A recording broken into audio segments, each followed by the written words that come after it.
హైదరాబాద్ కార్పొరేషన్ని గెలుచుకుంటామని చెప్పి ఇప్పుడు చివరికి ఎంఐఎంకి ఒక కార్పొరేషన్ రాసి ఇచ్చేస్తున్నట్టున్నారు జిహెచ్ఎంసీని. అట్లాగే కాంగ్రెస్కి ఒక కార్పొరేషన్, బీజేపీకి ఒక corporation తీసుకుంటారేమో.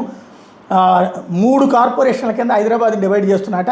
Greater Malkajgiri, greater Cyberabad, greater Hyderabad.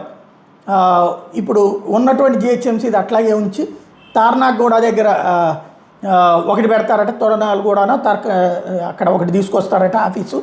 ఇంకోటి మాదాపూర్ నార్త్ దగ్గర ఒకటి తీసుకొస్తారట.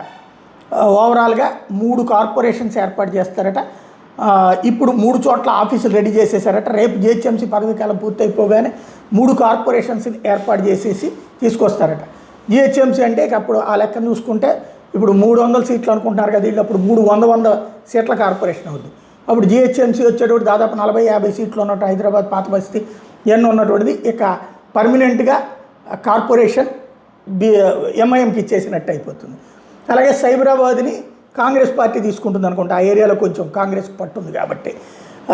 ఇటు మల్కాజ్గిరి బీజేపీ గెలుచుకుంటుంది అనుకుంటా, ఆ ఏరియాలో బీజేపీకి మంచి పట్టుంది కాబట్టి 3 పంచుకుంటారనుకుంటా.